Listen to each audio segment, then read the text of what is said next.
All right, I was sitting down yesterday, writing out my scripts for the next videos I was going to do, thinking, all right, December's done. I am finished with all my wrap up content. We've wrapped up the year of 2025, and we can talk about some fresh things. But I just realized I've got one more wrap up to do. We've got to go through and tier rank all the books I read in Q4, which is a video I always love doing because I do read quite a bit. So it's good to sit down, reflect, and go over everything because October feels like a long time ago, given that I read 22 books since the beginning of it. So I hope you're not getting too fatigued of all the wrap up content that I've been doing. I personally really love this time of the year, watching everyone else's wrap up videos, seeing what everyone else loved this year, what didn't work for them this year. So I hope you're enjoying it too. But this is the last one, and then it's just going to be moving on to new videos, new concepts. I've got a lot of ideas. There's a YA video I'm going to be doing, which is kind of weird for me given books I normally read, though I did read a lot more YA in Q4 than I did the whole rest of the year. But there's some series I want to highlight. I'm going to be doing a Warhammer 40k video, which I'm very excited about. So make sure you subscribe for that. While you're down there subscribing, let me know what was the best book you read in the fourth quarter of 2024. What was the standout for you? What didn't work for you? And while you're doing that, like the video. It really helps out. Thank you so much for it. And with that, guys, let's jump into this tier list. So we'll start off by going through the tiers. Of course, I love Christoph. We all know Christoph is my favorite author. So Christoph is tier one. Now, I read a lot of Christoph in the last quarter of the year, so he's going to be on this list quite a bit. But cheekily enough, he's not all going to be in the Christoph tier, which I just found a little bit funny. Our A tier, F yeah, like come on. These are just books that are top tier, really good, but they're just not at that Empire of the Vampire level, that elite level. B tier, good. It's a good book. You should probably read it, but you know, there's better. Then our C tier, fine. It's a perfectly fine book. It's okay, but it just wasn't for me. It was just a very neutral feeling. Then K, full stop. Oof, none of us want to get that message. They're the F tier books. They're the ones that just really let me down. But thankfully, Q4 was very good for me. There was very weird reads. It's not my typical just all epic fantasy like it was for most of 2024. There was a lot more variety, a lot more reads out of the normal. But let's get into the rankings. So we'll start off with The Blood That Burns the Winter Snow, which is just a short story by Ryan Cahill. And this was delightful. This was 27 pages. We get one of our main characters' dads, like just a little bit of backstory from them. And this was just a nice, cozy short story, like with a bit of action, bit of fighting, and just seeing some nice family dynamics for one of the families we hold dear in the Bound and the Broken series by Ryan Cahill. Not too much to say, but once you've read of War and Ruin and you just want a little bit more, you can read that as we wait for Vampires and Dust to come out this year. Then the last book I read in 2024 was Aurora Rising by Jay Kristoff and Amy Kaufman. And this one just squeezes into the bottom of good. It was just above fine because of the writing, the world building, and the characters. This is a YA space opera by Jay Kristoff and Amy Kaufman. And the plot was just a little bit lackluster for me. And the plot was the weakest part across the whole series that I've now finished. I binged through these three books very quickly. Jay's writing is just always fun. So getting his chapters, getting his prose was super interesting. Kaufman, she's now interested me. I will check out some of her books. The characters here, they were very much caricatures. They very much had a role to fit into, but they're still very done characters. We've got this group of outcasts and misfits that come together in this like United Nations but United Worlds sort of group setting where they end up in a very epic space opera tale where they have to basically save the universe. It's very fun. It very much reminds me of Star Wars Rebels, so it's that same sort of tone where it's very young. It leans younger than their other series, the Illuminae cycle, but there are some just moments of just like sassy teens just saving the world. So it's very fun, but it's not a big serious read that I'm going to recommend for many people. I had a great time with this series, and we'll go further into this into my YA video, but this is probably like the least recommendable series I've read in quite a while. But moving on, Jade Legacy, and we'll go through the whole Green Bone Saga as I read all of it in Q4. Jade City was good. It was perfectly acceptable. The prose was very plain. I found the book to be very overrated. My expectations going into Jade City were very high. They were too high. But I did like just the different change of pace, just being in an urban setting, getting that mafia feel. I liked some of the characters, I didn't like others. I had a similar feeling with Jade War, but it was with different characters I liked and different characters that I liked in the previous book that I didn't like here because they just had boring storylines and got into some uninteresting romances. But Jade War and Jade City were still very good, but what they did to set up Jade Legacy was even better because Jade Legacy, getting to see the politics in this series play out across 25 years, getting to see all the pivotal moments for our characters that we've already come to grow and get attached to. I really liked that story structure, and I felt the writing in this book even improved. There was more lines where I was like, oh, I want to quote that down. That was really well written. Not crazy, like it's very plain prose, so it's very easy to read. There's nothing wrong with prose being plain. Like a lot of my favorite authors don't go too heavy and flowery with the prose, but it just felt a little bit too basic for me in the first two books. It felt a lot nicer in the third. My brain loved just jumping in, getting the big moments and moving on. Now, that's not something I always like. Sometimes I just want to read the Fast Year trilogy, where we spend chapter upon chapter just living in Fitz's head, seeing him deal with everything that comes past him. But sometimes it's fun just to get the moments and move on because we already are connected to the characters, which we can do because we got that connection to the characters in the previous two books. And just because it's such a heavily political series, being able to see the politics play out across a generation was incredible. Jade Legacy really showed me why Green Bone Saga is so well loved. Now we'll go over the other epic fantasy trilogy that I smashed through in Q4, and that was the Last War trilogy by Mike Shackle that starts with We Are the Dead, which I absolutely love. The writing style of this series reminds me a lot of John Gwynn's writing style. So the pacing is very well done. It moves quickly. We get some really short chapters. We get a broad cast of POVs. We get characters that really change and grow across this series. I love The Faithful and the Fallen because of the character arcs and seeing our characters grow. I love the character arcs in the Last War trilogy, but for different reasons. They change and grow, but they go from something we don't really like and they just get super jaded from how messed up their lives are. So they change and grow so much, but they become something we still don't like, which I just really liked that style. Just, it's okay to not like your main characters and to not be a fan of them, but you're still a fan of what they're doing because they're kind of doing the right thing. It felt a lot like an anti-hero Avengers. There was a few parts in it that felt very Avengers-like in the storylines and the plot work. So anti-hero Avengers is how I'd sell this series. Super dark, deep themes on war and being under enemy exploration. I really felt those themes a lot in book one. They were certainly present in the last two books, but I didn't enjoy the last two as much as I did the first. I got a bit of action fatigue when I read book two, but that was probably just me reading too many action things at once. I probably shouldn't have read it at the right time. But book three definitely brought it to a very satisfying close. There was a moment where there was just a bit too much magic, where the magic system kind of changed a bit, where we just had to go a little bit too overpowered to beat the big bad, which I have noticed in some fantasy series where our magic's not too powerful because we need the challenge through the series, and at the end it's like, oh, we need a bit more magic so we can beat this big evil that we've built up. So that bit I didn't like, but a lot of the writing, a lot of the pacing was really nice. So now, again, this is another one of like simple writing, but a little bit more than Fonda Lee. It was a lot more like Gwyn, where it's easy to read, but there's still some just beautiful lines that you just have to write down. And it was just dark, it was gritty. It's definitely a series I would recommend. Just be ready for a lot of action, a lot of darkness, and characters you're not really going to like. Then we'll stick with the theme of talking about the trilogies I finished. In Q4, I also did the Illuminae Files by J. Kristoff and Amy Kaufman. So this is another YA sci-fi, not a space opera like the Aurora cycle. This is more of a harder sci-fi told through a series of hacked documents.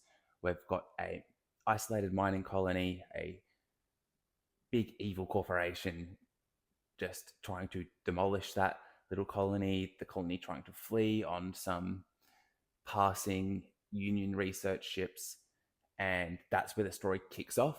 And the Aurora Files are the accounting of these events. They are told through chat rooms, they are told through someone reading out video footage, they are told through lab reports and an AI talking to us. And these were incredibly fun. Outside of the little bit of the like immature tone in this series, I had an absolute blast. I could not put this series down. I read it very quickly. The audiobooks are done for full cast. Same for the other series they do together. which is just really well done. The way with the audiobooks and then the reading experience of it, being like a Dracula, so it's not written as your normal format. It's in those files. The cast is phenomenal. Jay Kristoff's humor is very present in this series. So if you get on with how Jay writes his humor, which you will, because Jay's the funniest author there is, Abercrombie and Pratchett are phenomenal, but Kristoff's just a little bit better. Of course, that's why he's our S tier. And the amount of dialogue we get in this book, because so much of the story is told through like chat rooms and emails, it's just phenomenal. It's just every single file has something interesting, so you're just hooked to the page the whole time. You just can't put these books down. The novella Memento, which you can read after you've read the Illuminae Files, is a prequel novella that takes place before the first book, and it sets up the messed up AI character we have in this book. Super interesting. AI meets trolley problem. Do you take one life to save five? Well, would you take 1,000 lives to save? Would you then take 1,000 lives to save 1,001 lives? Very interesting for a powerful AI to be thinking about those sorts of topics. Love this series. If you don't mind a immature YA tone, you should definitely check this series out. Then Curse of the Mist Wraith by Janny Wurts. If you saw any of my wrap-up videos, you know I am just in love. I'm just enthralled by Janny's writing. It's dense, but it's just poetic. It says so much. You just get lost in time when you're reading one of Janny's books. I'm currently reading The Gallant with you guys in our book club on Fable, completely free, link down in the description. It's a novella, 120 pages set before the events of this series. And reading this with you guys has been really fun, seeing how you guys are finding her prose. I was worried that it might be off-putting given how dense and how different the language is that she uses, but you guys have been very receptive to a different style of reading experiences and been having a great time. And The Curse of the Mist Wraith, I read twice in 2024. Once I read earlier in the year, and then I read it with a friend again, and I loved it more the second time, as I was just able to get deeper into this huge world and plot that she's built. I am in the second book at the moment. I love this series. I can't wait to keep diving into it further. My quick pitch for it is a combination of Realm with the Elderlings, Malazan, Book of the Fallen, and The Wheel of Time. Just big classic epic fantasy with really dense prose, really good world building, a ton of magic. If that interests you, you should check it out. Then an author that also has incredible writing, but the complete opposite to Janny Wurts, where Janny Wurts uses very complex language, very like things that you have to take your time with. Cormac McCarthy writes very simply, but in a very highly impactful way. His book, No Country for Old Men, I read in a sitting, and I just had such a great time. It was like a Western set after the Vietnam War. We're following a Vietnam veteran down on the border in Texas, getting wrapped up with a cartel. There's a bag of money. There's a hired assassin. There's a sheriff. There's a sweet wife waiting at home. You're jumping between all these POVs, and you just get lost in this story. You get stressed. You get everything. And I will definitely be reading more McCarthy this year. The news about him recently isn't great, but as an author, he does a good job writing books. Then talking about authors that do fantastic jobs writing books, we've got Ship of Magic by Rob and Hobb. The reading experience of this book is like the sound of nails on a chalkboard, just creating a beautiful symphony of sound.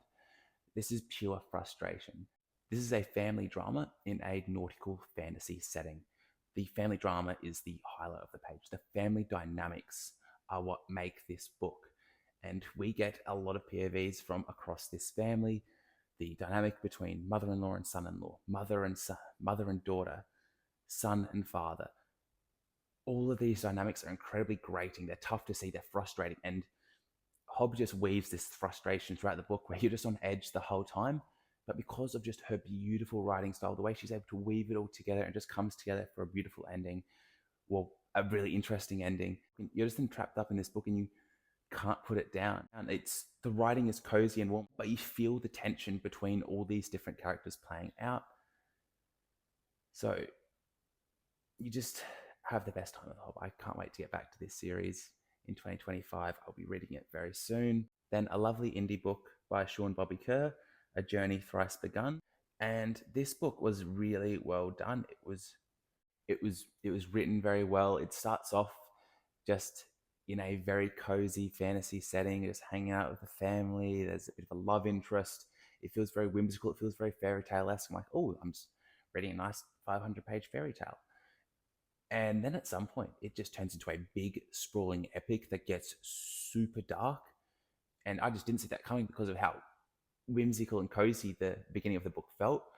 I really loved how this just turned to a huge, sprawling epic. I was really able to connect to the main character in this. And I love just this being an Australian author. He put some bits of Australia into the world building, which I deeply loved. Now, moving on to my first and most disappointing read that I still finished and didn't DNF in 2024, in Q4 of 2024, was Tales of the Gas Station by Jack Townsend. And the reason this disappointed me so much is because of how much potential this book had. So this is a gas station worker from a place in middle America telling us about just the weird, strange, paranormal things going on around the gas station that he works.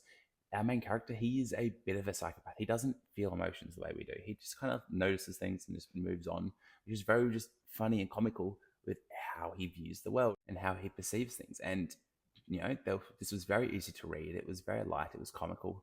But by the end of it, it just felt like it was a series of events that didn't really lead to anything. It was kind of a prequel. Like it felt like it was, all right, this is setting up something else, but it felt like it wasted a lot of my time with this book when it could have moved somewhere a bit quicker. So moving on to something I absolutely adore, Dungeon Crawler Carl. Every single time I'm reading DCC, I am having an absolute blast. Each book is better than the last as the plot continues to thicken and grow. We get more politics outside of the game show that plays like a video game. We get more dynamics just going on. The characters just get richer and deeper, and you just get more enthralled in this world. I absolutely love Dungeon Crawler Carl, and I'm so happy to see it getting the popularity that it deserves. And then another incredible author, Joe Abercrombie, Best Served Cold. Absolutely loved Best Served Cold. Executed to perfection. Joe gets better as a writer every single book of his I've read. I'm on the Heroes now, and I'm sure it's going to be even better than Best Served Cold. This is just a nice, fun revenge tale broken up into 7 parts for the 7 people our main character's getting revenge on. It's gritty. We get down and dirty with our characters. We get in their heads. It's some good laughs along the way. Really good world building. We get to see a whole part of the First Law world that we haven't got to explore yet. Truly phenomenal. Moving on, Stephen King, Pet Sematary. Absolutely phenomenal as well. Just a psychological horror. What would you do to bring back the people that you love?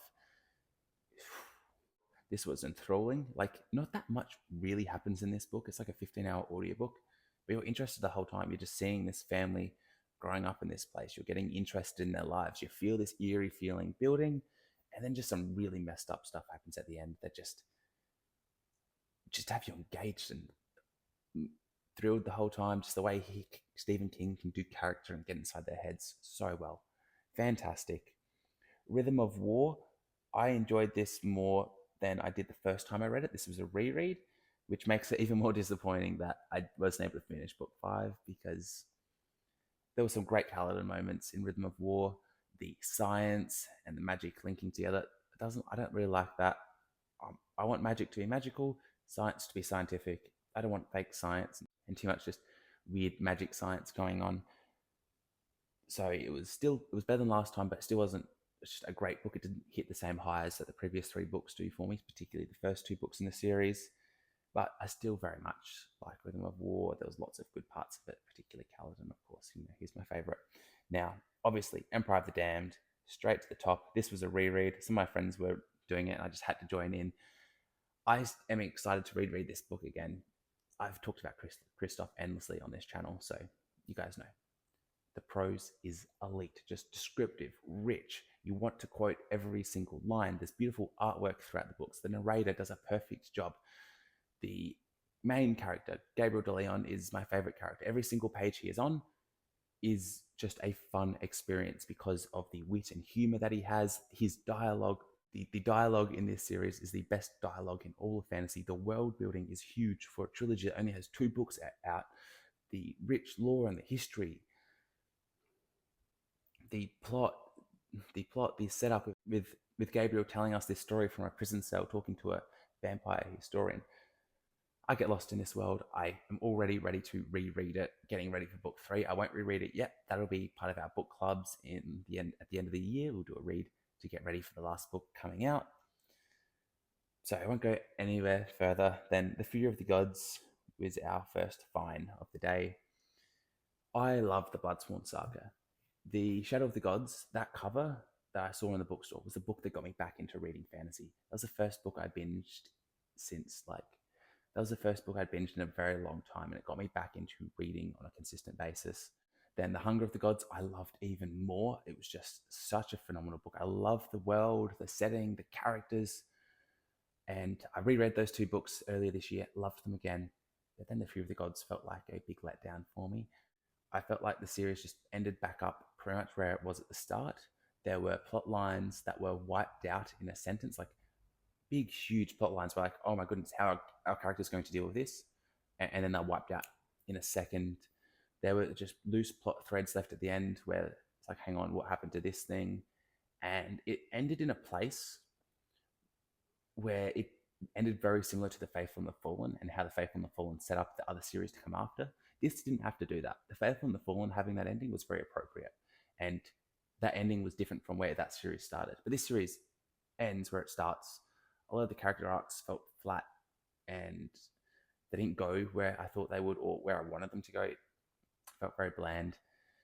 Just didn't reach this scale that I would hope it would. So this was my letdown. But a lot of people loved it. So I think this is just a me thing, and you should definitely still read this series and have a great time with it. There's some good revenge, there's some good writing, there's some good action. It just wasn't for me, but I think you should still definitely check out the Bloodsworn Saga. But read The Faithful and the Fallen first, because that's John's best work. And I'm a big John Gwynne fan. I've read all of his books. This was the only one that disappointed me. Thank you so much for watching. I'm excited that we've now wrapped up all the wrap-up style content. We can start getting to some fresh things. And in a few months, we'll start be doing all the top 10 lists, because I've read over 100 books since I did the last one. I've got lots of new things. They're going to be completely different from last year's. Make sure you let me know your best reads from last year. What are you most excited for to read in Q1? Thank you so much for watching, and just have a great day.